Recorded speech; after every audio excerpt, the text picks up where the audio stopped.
그 어느 때보다도 우리 건강에 우리 사회가 많이 사용하고 있는 용어가 있지요. 회복이라는 말입니다. 코로나 전염병으로 인해서 우리 사회가 우리의 건강을 잃어버리는 것을 필두로 해서 경제적인 손실, 이웃과의 정다운 분위기, 많은 부분들에 때로는 계산할 수 있고 계산할 수 없는 너무너무 소중한 것들을 많이 잃어버렸습니다. 그래서 사회 각 분야에서는 이런 잃어버리는 것을 어떻게 되찾아서 원상복구를 할 것인가, 원래의 좋은 상태로 되돌이켜야 할 것인가, 정치하는 위의 사람들이나 모든 우리 사회 분야의 사람들이 다 안타까워하며 몸부림치고 있는 가운데서 나오는 말이 회복, 회복, 회복. 어떻게 하면 이런 것들을 빨리 회복할 수 있을까? 이게 화두가 되고 있지요. 사랑하는 성도 여러분, 우리는 인간사의 모든 것을 주장하시는 살아계신 하나님을 믿고 그가 보내신 유일한 우리의 구원자가 되신 예수 그리스도를 믿는 자로서 이런 때에 무엇이 우리에게는 가장 먼저 그러면서 빨리 되찾아야 하는 회복의 대상이 된다, 그렇게 생각을 하시는지요? 대답들은 있겠지요. 두말할 필요도 없이 하나님에 대한, 또한 우리가 믿는 예수 그리스도에 대한 신앙을 원래 좋은 상태로 회복하는 일인 줄 믿으시길 바랍니다. 이것보다 중요한 것이 없는 이유는 어느 시대의 어떤 상황 속에서도 하나님께서 그 시대의 사람들이 사회적인 여러 가지 곤경, 어려움에 처했을 때 항상 하나님께서 들려주시는 말씀이 무엇이냐? 건강한 신앙의 회복을 빨리 해라, 그래요. 왜 그럴까요? 인간, 개인을 두고 말해요. 인류, 인간의 공동체를 두고 말을 하는데, 인간이나 인류 만사가 하나님의 주권의 손에 있고, 그리고 그분에 의해서 모든 것이 다 이루어지기 때문에, 문제는 해결될 수 있기 때문에 그 하나님과의 관계가 되는 신앙, 이것이 바로 되는 것이 최우선순위다, 그 말이. 마치 이것은 아무리 튼튼한 자물통이 재어져 있을지라도 거기에 딱 맞는 열쇠가 있으면 큰 자물통, 작은 자물통, 현대식으로 만들어진 것, 과거의 고지시간 방법으로 만들어진 것 상관이 없어요. 그냥 넣기만 하면 떼그닥 열리는 거지. 성경은 분명히 말하기를 인간 인류사의 모든 일들의 문제는 하나님이 자물통을 채우실 때고, 해결은 하나님이 그 자물통을 열어주실 때인 줄로 믿습니다.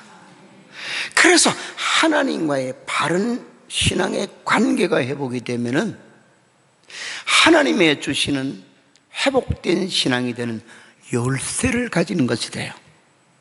능히 어떤 난관의 문제도 해결, 극복해 갈 수가 있고 하나님께로부터 넉넉한 도움을 받을 수 있는 줄 믿으시길 바랍니다.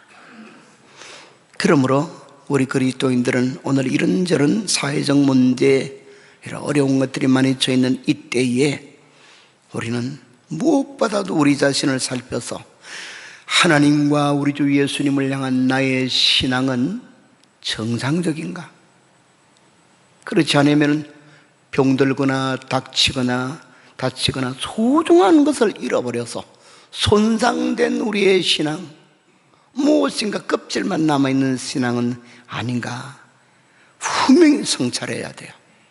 그리고는 회복을 빨리 해야 되는 줄 믿으시기를 바랍니다. 신앙의 본질적인 면을 회복을 해야 된다는, 외형적인 껍질, 형식, 전통, 그게 중요한 것이 아니라 본질. 오늘 우리가 함께 본 이 본문의 말씀은 바로 어떻게 하면 우리가 잘못된 신앙의 관계를 빨리 정상적인 신앙으로 회복할 수 있는가, 그걸 교훈해 주는 귀한 교훈의 말씀이 오늘 본문에 담겨 있어요. 오늘 이 시간에 이런 것을 살펴보며 속히 회복해야 할 신앙의 본질, 이런 제목으로 말씀을 같이 나눌 때 이 참 중요한 시기에 우리 모든 성도들에게는 큰 복이 되고 하나님이 주시는 열쇠가 될 수 있기를 주의 이름으로 축원합니다. 먼저 우리가 생각할 부분은 우리 신앙의 본질이 무엇인가, 이걸 한번 생각하게 하는 본문의 말씀이 되어 신앙의 본질이 무엇이냐. 여러분, 오늘 우리 본문은 알다시피 예수님께서 환상 가운데서 사도 요한에게 소아시아에 있던 교회 중에서 가장 대표되는 교회는 장자교회가 되는 에베소 교회에 편지를 보내는 이야기예요. 편지에 말씀하시는 내용을 작성하신 분은 예수님이고 받아서서 전하는 역할은 그 사도인 요한인데, 받는 대상은 누구에게나요? 에베소 교회. 이 에베소 교회는 오늘 우리 본문에 앞서 있는 2절 3절을 바라보면은 예수님이 칭찬을 하시는 부분이 있는데, 이것처럼 상당히 많은 신앙의 부분에서 훌륭한 교회예요. 제가 다시 읽어보면은 2절 3절에 내가 너의 행위와 수고와 인내를 알고 또한 악한 자들을 용납하지 아니한 것과 자칭 사도라 하되 아닌 자들을 시험하여 그의 거짓된 것을 내가 드러낸 것과 또 내가 참고 내 이름을 위하여 견디고 게으르지 아니한 것을 아노라. 우리 주님은 작은 것일지라도 믿는 우리들이 올바르게 행하는 것에 대해서는 모르고 계시는 부분이 없는 줄로 믿습니다. 그래서 에베소 교회에 주님 앞에 행한 그 모든 것이 아름다운 귀한 것들인 것은 주님이 쫙 열거를 해주면 그건 내가 다 안다.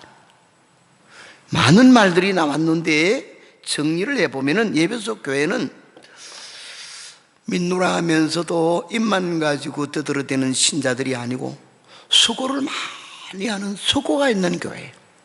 생활이 살아있다. 두 번째, 인내. 믿음의 길을 가는 데는 핍박과 시험도 있는데 그런 때 참아내야 될 상들이 많이 있어요. 너희는 믿음의 인내를 참 잘했다. 인내가 있는 교회예요. 세 번째는 세상의 악한 자들과 타협하면서 짝꿍이 되지 아니하고 악한 자들을 배격하는 신앙의 의로움이 있어요. 멋진 거예요. 그 다음에는 우리 신앙계 안에도 거짓의 탈을 쓰고 들어오는 미혹의 세력이 되는 이단, 거짓 진리, 사상, 이런 것이 초대교회부터 있죠. 그런데 이 에베소 교회는 역시 장자교회답게 진리를 가지고 다 테스트를 해보고 아니다, 단호하게 이단 사상, 거짓 선지자들을 탁 배격을 하고 물리쳤어요. 그러면서도 열심히 있었어요. 주의 이름을 위해서 열심히 일하는 교회. 어찌 보면 전도 같은 것이라 그럴 수 있어요. 자, 이 정도로 주님께 칭찬받았으니 얼마나 훌륭한 교회입니까? 이 중에 한두 면만 있어도 칭찬에 참 훌륭한 대상이 되는데, 어찌 보면은 신앙의 교회의 면을 가지고 보면 1면, 2면, 3면, 4면 상당수의 많은 면들이 다 주님이 잘했다 모범이 되는 교회. 우리 교회하고 내가 비교를 해봤어요. 다 분야만. 우리 교회는 신발 벗고 따라가도 못 갈 것 같아. 얼마나 훌륭한 교회인지. 그러나 그럼에도 불구하고 예수님은 그 교회를 향해서 충격적인 책망을 합니다. 뭐라고? 그러나 너를 책망할 것이 있다. 너희 처음 사랑을 버렸느니라. 어디서 잘못됐는가를 생각하고 살펴서 회개하라. 그렇지 아니하면 너희 촛대로 옮겨버리겠다. 이 충격적인 말. 이렇게 좋은 점이 칭찬받았는데 어떤 한 부분이 빠져 있었기 때문에 촛대를 옮겨버리는데, 개인에게 있어도 하나님의 촛대의 상징은 한없는 은혜를 상징하잖아요. 하나님의 보호와 촛대의 사이를 거니신 주님이 함께 계심을 상징하는데, 교회적인 의미에서는 막 결정적인 것이에요. 교회 촛대는 교회의 상징이 되는데, 촛대 사이를 거니시고 계시는 분이 교회에 함께 하신 주님이신데 촛대를 옮겨버리겠대. 어떤 극단적인 의미에서는 교회의 존재 여부를 경고하는 거죠. 잘하고 있었는데, 영사의 말로 하면 정통적인 교회야. 교리적으로.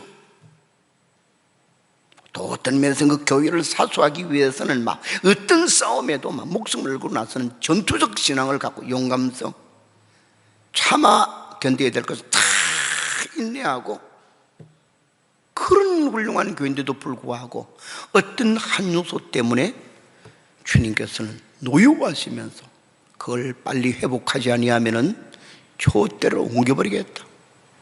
그게 뭐냐? 너희의 처음 사랑을 잃어버렸다. 처음 사랑이 도대체 뭔데? 그게 하나 없다고 해서 정통성을 고루고루 다 갖고 있는 예배소 교회에 촛대를 옮긴다고 주님 말씀합니까? 너무 잔인한 예수님의 말씀은 아닙니까? 아니요. 그 처음 사랑은 신앙의 본질이 되기 때문에 그런 줄 믿으시기를 바랍니다. 어떤 물건이 아무리 밖으로는 그럴싸하게 보이고 값을 많이 지불하는 것이라 할지라도 본질 기능을 잃어버리면은 물체도 뭐 어떤 물건도 다 못 쓰는 것이 돼요. 예를 들자면은 소금의 본질은 짠맛인데 소금이 맛을 잃으면은 어디다 쓸까요? 콩끓이 하는데 안 돼요. 그거에 땅은 언제 녹아서 없지. 콩고리 주저앉아요. 혹시 색깔이 그냥 똑같으니까 반찬하는 데다가 막 아낌없이 배추, 김치 담는 데 막 넣고 그러면 어찌 될까요? 넣었는지 안 넣었는지 모르도 맛이 하나도 안 나는 거예요. 왜? 본질을 잃어버렸어. 설탕은 단맛이 본질이, 쇠는 단단함이 본질이, 모든 물체와 존재는 본질이 있는데 본질이 없는 것 같으면 설마 하나도 없어요. 기능 발휘를 못해. 오히려 쓰레기통에 빨리 담아야 될 처치곤란의 대상이 되고 말아요. 신앙도 똑같아요. 신앙의 본질이 없으면 밖의 것이 그럴싸할지라도 그것은 다 쓸모없는 것이 되어버리고 말아요. 본질이 없으니까. 그러나 본질이 살아있을 때는 밖의 것은 본질 보호의 기능을 하고 본질의 어떤 내성을 발휘하는 데 쓰이기 때문에 귀해요. 앞에 말씀드린 예배소 교회는 소아시아의 장자교회로서 교회의 교회다운 좋은 모습을 많이 갖고 있는데 그게 나쁜 것은 아니에요. 좋은 것이 분명해요. 그러나 더 중요한 것은 본질이 상실될 때는 안 된다 이 말이에요. 그래서 그렇게 비중을 높이 두고 첫사랑을 너희가 버렸다. 빨리 회복하라는 거예요. 사랑하는 성도 여러분, 우리 신앙의 본질은 복잡한 신앙 이론 가지고 설명하려면 책을 한 권 써야 돼요. 그 본질면을 주로 다루는 책을 가리켜서 조직신학이라고 그래요. 조직신학은 신학교 들어가면은 대학부로부터 해서 대학원까지만 끊임없이 배우는 본질을 다스리는 일종의 기독교 신앙의 철학을 조직화시키는 것이에요. 조직의 시스템의 테올로지라고 그래서 이 조직화된 본질의 체계를 가리킨다는 말. 그러나 이것을 간단하게 하면은 한마디로 추계하게 되는 것. 그래서 성경은 어렵게 보면 어려운 것이지만 쉽게 보면 너무너무 쉬운 것이라서 늘 제가 강조하는 것처럼 어린 아이들도 듣고 눈물을 흘리고 감동을 받을 수 있는 것이고, 노인들도 기억력이 많이 상실되고 분별이나 체계, 지식적인 이런 것을 갖추기 힘들어도 이해가 되는 것이 돼야 되는 것이에요. 그렇다면 신앙의 본질은 아주 쉽게 한마디로 말하면 뭘까요? 하나님을 향한, 우리 주 예수님을 향한 첫사랑을 유지하는 것인 줄 믿으시기를 바랍니다. 첫사랑. 첫사랑이라는 말은 세상 사람들의 사랑에서 비로운 말을 신앙에 적용시키는 것이에요. 첫사랑의 개념은 세상이나 다른 사람들의 말이나 이론이나 역량에 잔물이 들어오지 않은 순수한 사랑을 가리켜, 때묻지 않은 사랑. 처음 사랑이에요. 신앙에도 우리가 사랑하는 대상이나 하나님과 예수님을 향한 첫사랑이 있는 줄 믿으시길 바랍니다. 참 좋으신 나의 생명에 예수님을 처음 만났을 때, 그 예수님을 내게 보내주신 하나님 아버지의 처음 믿을 때의 그 사랑의 가슴을 우리가 느꼈잖아요. 울고, 누가 묻기를 왜 이렇게 울었어요? 몰라요. 눈물 나는데 어떻게 해요? 이게 첫사랑의 경험이에요. 그래서부터 예수님 믿고 하나님 사랑하게 되는 것이, 거기서 막 올라오는 감정이 뭐냐면 첫사랑의 믿음이라 그랬어요. 때가 묻었다 이 세상 것, 인간적인 것. 근데 그것은 첫 순서로 끝나고 말고 두 번째는 다른 색깔, 세 번째는 다른 색깔, 1년 가면 다른 색깔, 10년 가면 다른 색깔, 변화돼서는 안 되는 거예요. 그래서 주님 말, 첫사랑을 내가 버렸다는 거예요. 그러면 무슨 말입니까? 신앙의 본질이 되는 하나님과 예수님을 사랑하는 마음은 첫사랑이면서도 영원한 사랑이 되어야 될 것을 가르쳐 준 줄 믿으시길 바랍니다. 한번 따라해 볼까요? 주님, 진실로 당신을 사랑합니다. 이 고백이 끊으시 말아야 될 뿐만 아니라 그 고백을 담고 있는 내 마음이 처음 믿을 때 나눈 것처럼 쭉 계속돼야 되는 거지. 그런데 불행하게도 예배소 교회는 신앙의 정통성이 되는 교리적인 면, 용감하게 싸우는 이런 이제 이 판단하고 분별하는 또 적거리또를 정죄하는 이런 일들, 이런 것들은 잘했는데 크게 치중하다가 보니까 치중하는 것도 맞다요. 동시에 해야 될 것이야. 잃어버릴 것은 안 잃어버려야 된다. 안 잃어버릴 것은 안 잃어버려야 되는데 이런 거예요. 그게 뭐 주님 순수하게 사랑하는 마음이에요. 우리가 주님을 사랑하는 마음은 우리가 마음씨가 착해서 많이 배워서 아니요. 그 사랑이 내게 먼저 깨달아졌기 때문에, 예수 그리스도를 보내주시면서 우리를 사랑하신 하나님 아버지의 사랑, 자기 몸을 갈가리지도 살 한 조각도 피 한 방울도 남김없이 우리 위해 다 주신, 온몸을 주신 주 예수 그리스도의 사랑이 나를 울려서 내 마음에 불이 되어서 붙은 것이 우리 또한 주님을 사랑하는 마음이 된 줄 믿으시기를 바랍니다. 여러분, 예배속 교회는 알다시피 사도행전 19장을 바라보면은 어떤 동기 상황 속에서 교회가 훌륭한 교회로 세워졌는가가 자세히 나와 있어요. 설명을 안 드려도 새벽 기도에 잘 나왔던 사람은 잘 알아. 지금은 사도행전 20장을 강의하고 있는데 19장에서 무려 4시간 동안 계속해서 예배소 교회에 하나님이 행하시는 바울을 통해 놀라운 일을 보았어요. 예배소의 특징이 2가지가 있는데, 불신앙을 바로 갖기가 힘든 불신앙적 아주 총체적 도시였어요. 하나는 마술의 도시예요. 마술사만 하는 것이 아니라 마술을 책으로 만들어서 마술사가 마술에 보러 오는 사람의 돈 버는 것보다 책을 팔아가 버는 돈이 많았는데, 바울이 증거하는 십자가의 예수님을 듣고는 그들이 회개하면서 마술책 가져갔던 것만 너무 징그럽게 보여 다 광장에다 모았어요. 불을 태우는데 성경은 그 가치를 말했어요. 불 사라지는 마술책의 가치가 은 5만 양이 됐더라. 이건 우리식으로 말하면 굉장히 많은 돈이에요. 작년 한 사람의 일당이 은 한 양이라면 5만을 곱하면 엄청나는 거죠. 요사이 돈으로는 몇십억이 될 만한 거예요. 마술의 도시였다. 그래서 예수님을 발견하고 돌아온 사람들 중에 상당수가 마술에 속아서 살던 사람, 마술을 행하던 사람, 별별 사람이 다 있어. 마술에 전부 집안 속에서 살았어. 또 한 가지는 예배소는 세계의 아데미 종교의 본산이, 아데미는 여신의 이름인데 소아시아에서 발달돼서 유럽까지 영향을 미쳐서 유럽에서도 이 아데미 여신을 섬기는 신전도 있고 있었는데, 유럽의 말로 바꿔질 때는 아데미를 다이아나라고 그랬어요.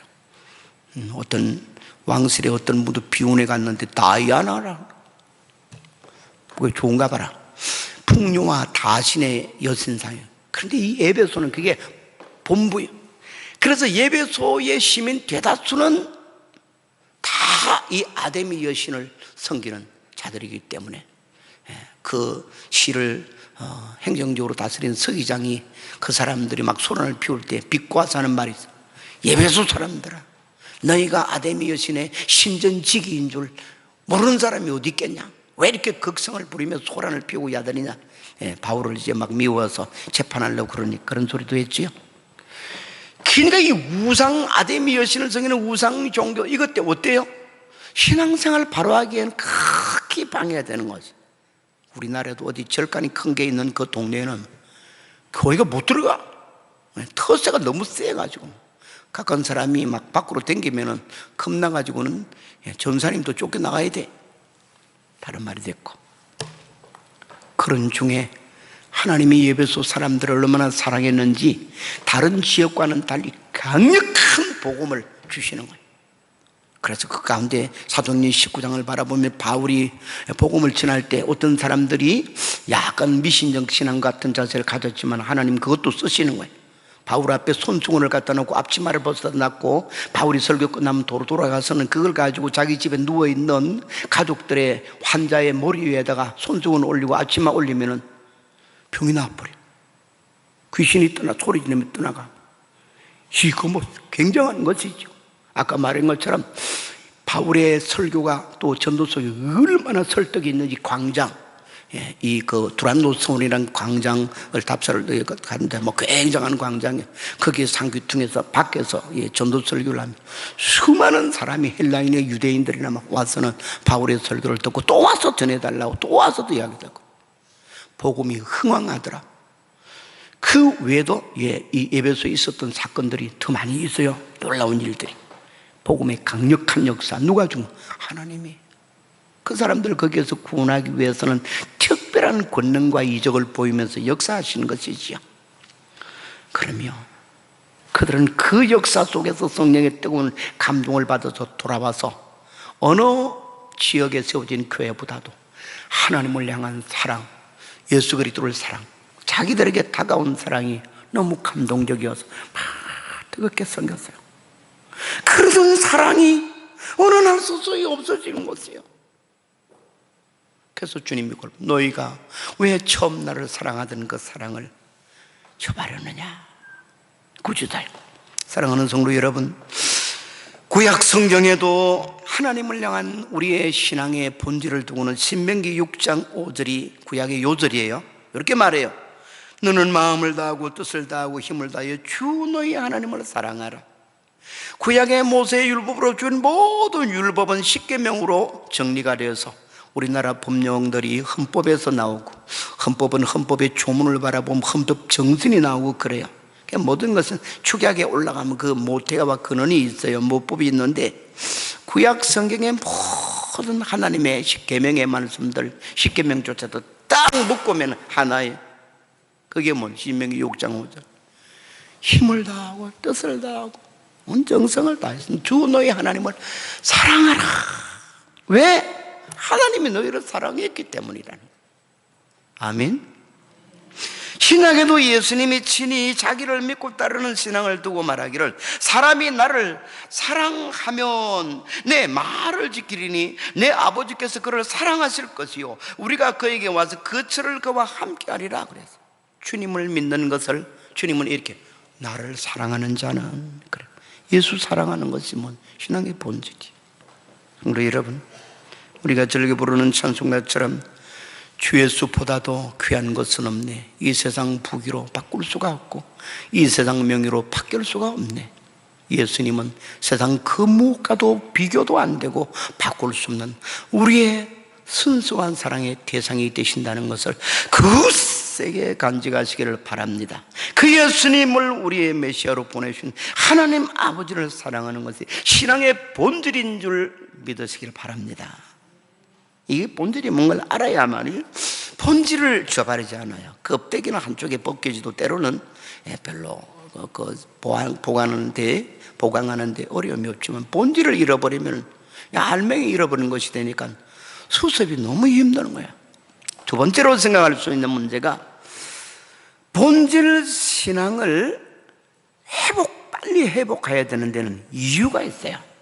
본질 신앙은 천천히 회복하면 안 돼요. 어떤 것보다 빨리 회복해야 돼요. 여러분, 우리의 육신의 질병도 어떤 병들은 그냥 면역성이 생기면 저절로 낫게 되는 감기, 약한 감기 정도도 있지만은 중병들은 있어요. 그 중병의 개념이 뭐냐, 우리의 신체의 중요한 부분에 들어와서 손상을 입힐 때는 중병이 돼요. 뇌 종양이 난다든지, 우리 안에 있는 중요한 생명의 장기를 해치는 어떤 부분에 암이 생긴다든지 중병이라고 그래요. 빨리 치료를 해야 돼요. 안 그러면 그게 나중에는 돌이킬 수가 없고 치료 불가능한 상태로 가는데, 마찬가지요. 우리 신앙의 본질은 혹시 병들거나 혹시 오염되거나 혹시 잃어버렸다면 빨리 회복해, 신속하게. 세상 시간으로는 말할 수 없지만 막 1초도 안 되게 빨리 회복해. 이유가 있어요. 왜 그러냐, 앞에서 약간 다뤄줬습니다만 우리 신앙의 본질은 두 가지 면에서 굉장히 중요한 역할을 하기 때문에 거기는 신앙의 본질이다 이러는 거예요.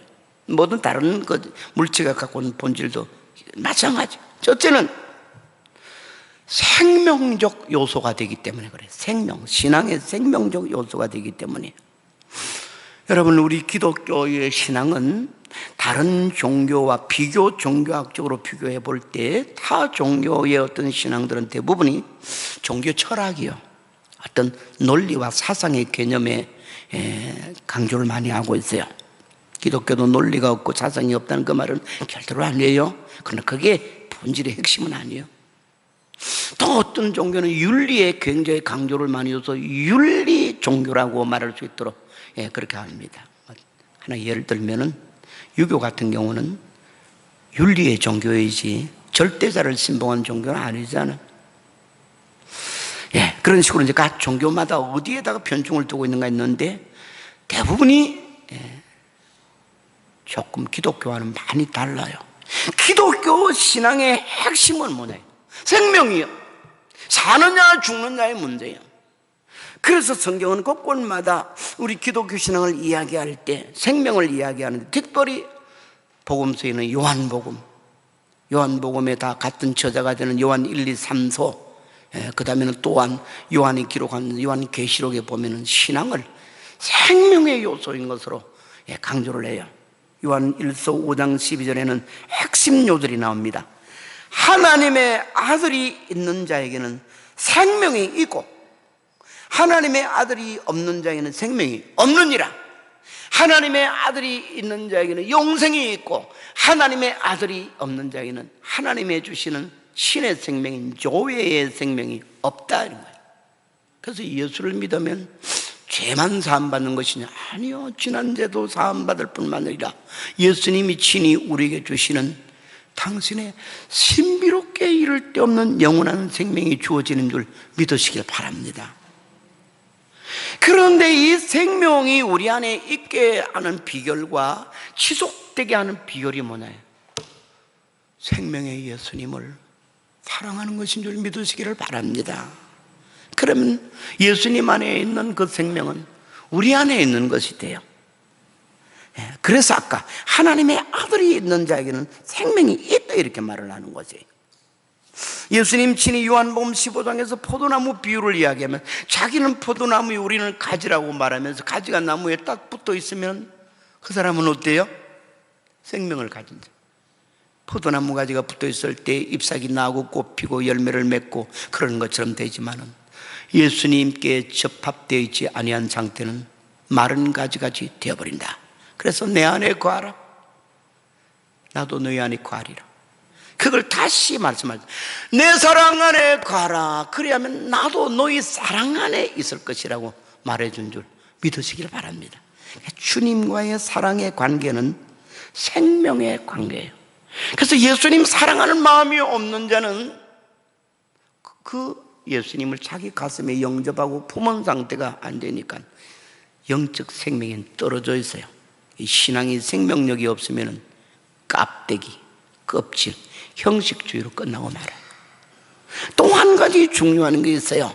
왜 신앙의 본질은 예수 사랑, 하나님 사랑이냐?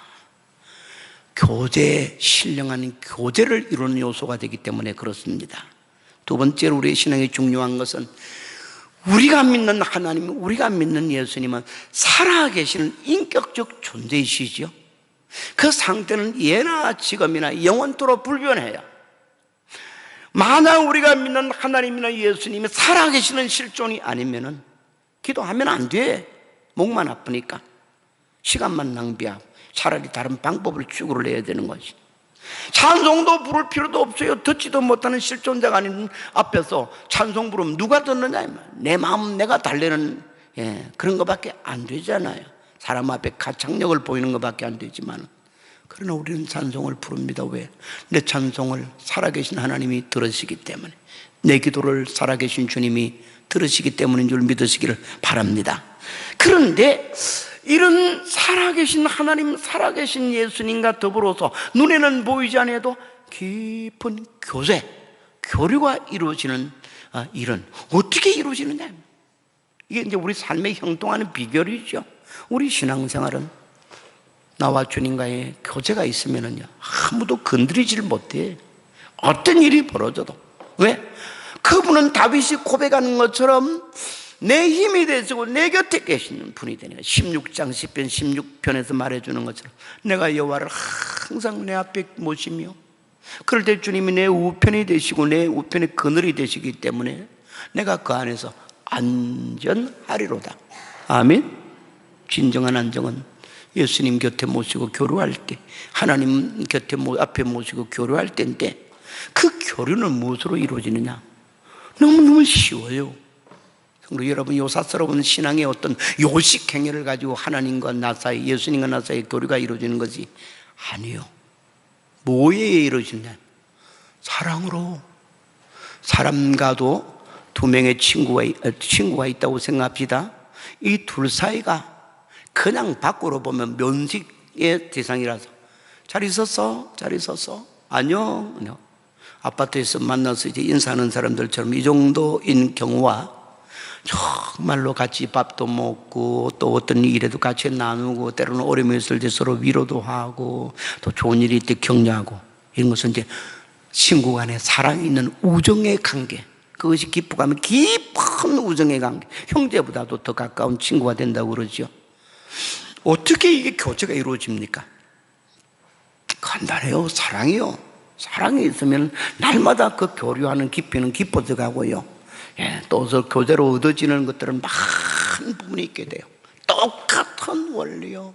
하나님과 우리 사이가 깊은 교제를 어려울 때도 슬플 때도 고독할 때도 우리 하나님께 찾을 때 하나님이 내 위로가 되시고 내 용기가 되시고 내 문제의 해답이 되어주시고 이런 아름다운 교제, 마치 예수님이 요한복음 계시록 3장 20절에 말해주는 것처럼 내가 문 밖에 서서 두드리노니 누구든지 내 음성을 듣고 문을 열면 내가 그에게 들어가 그와 더불어 먹고 그런 나와 더불어 말해. 이 기가 막힌 교제, 단순히 말망은 교제하는 것이 삶이 교류를 이루는 삶이 되죠.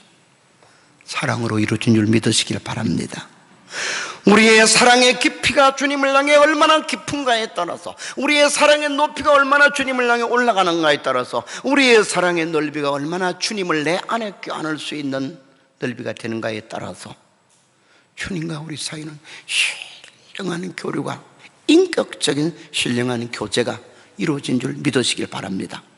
그래서 신앙의 본질인 사랑하는 이 마음은 생명신앙을 얻고 유지하는 비결이고, 만복의 근원이신 하나님, 능하신 전지전능하신 우리 주님과 더불어 이루는 교제의 삶의 핵심 요소가 되기 때문에 중요한 것이 돼요.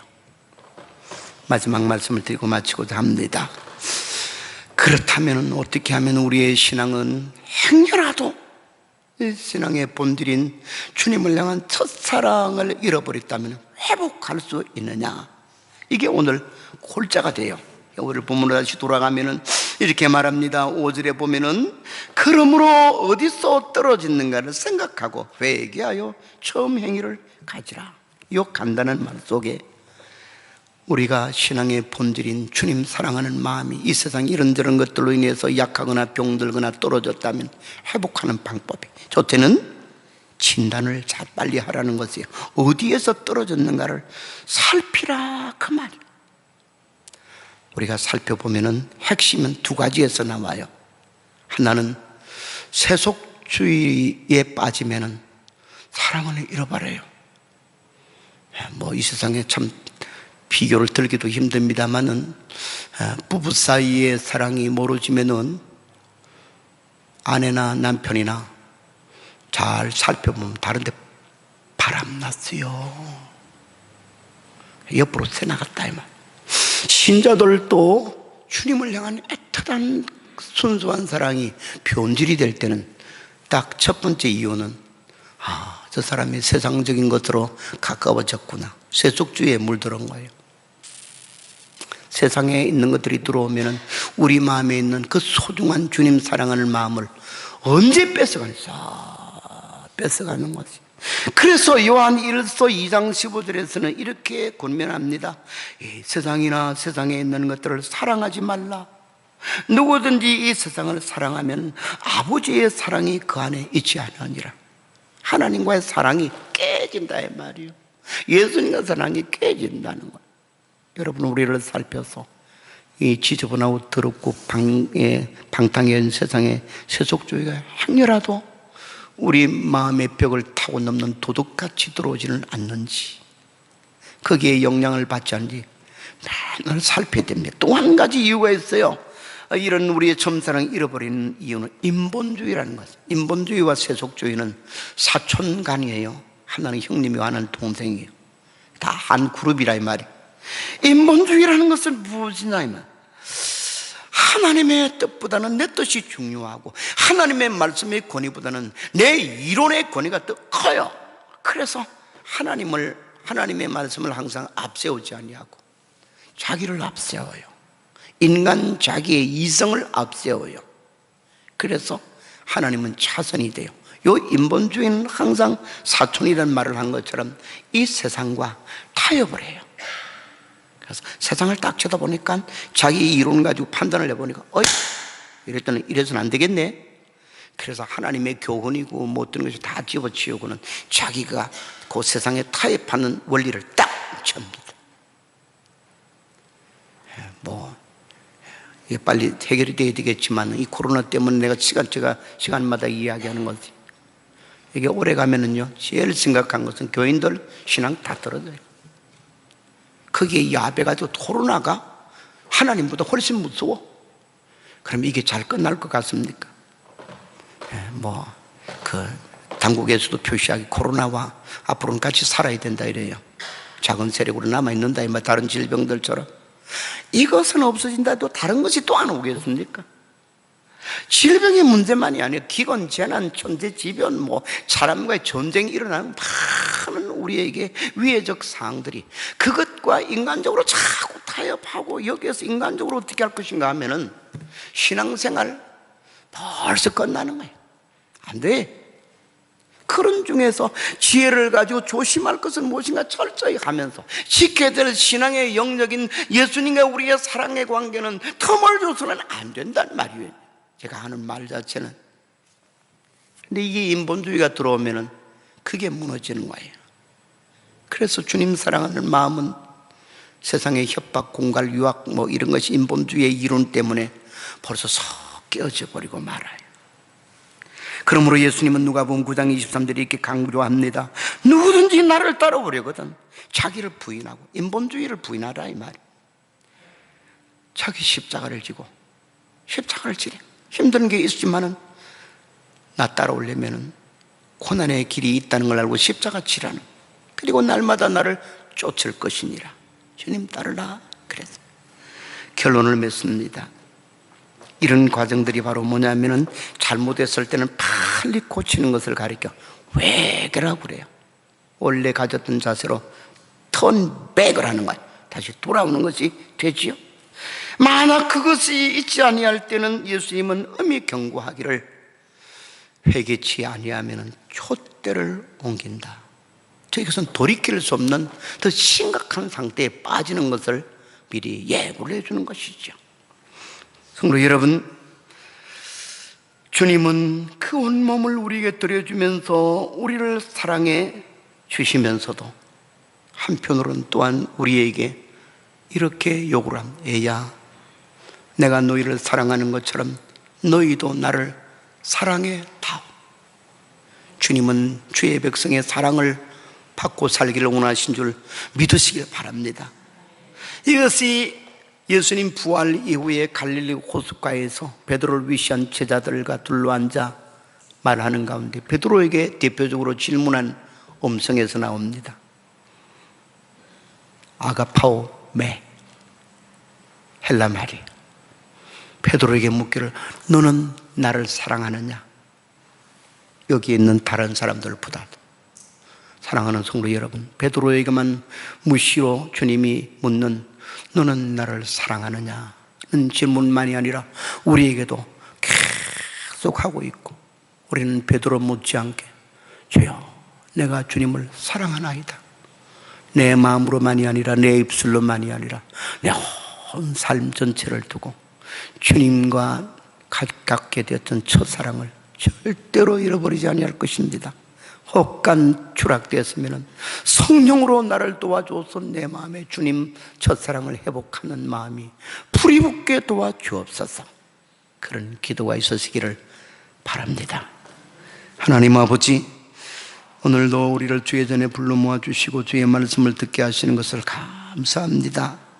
이미 주님이 예고하는 것처럼 세상의 역사가 종말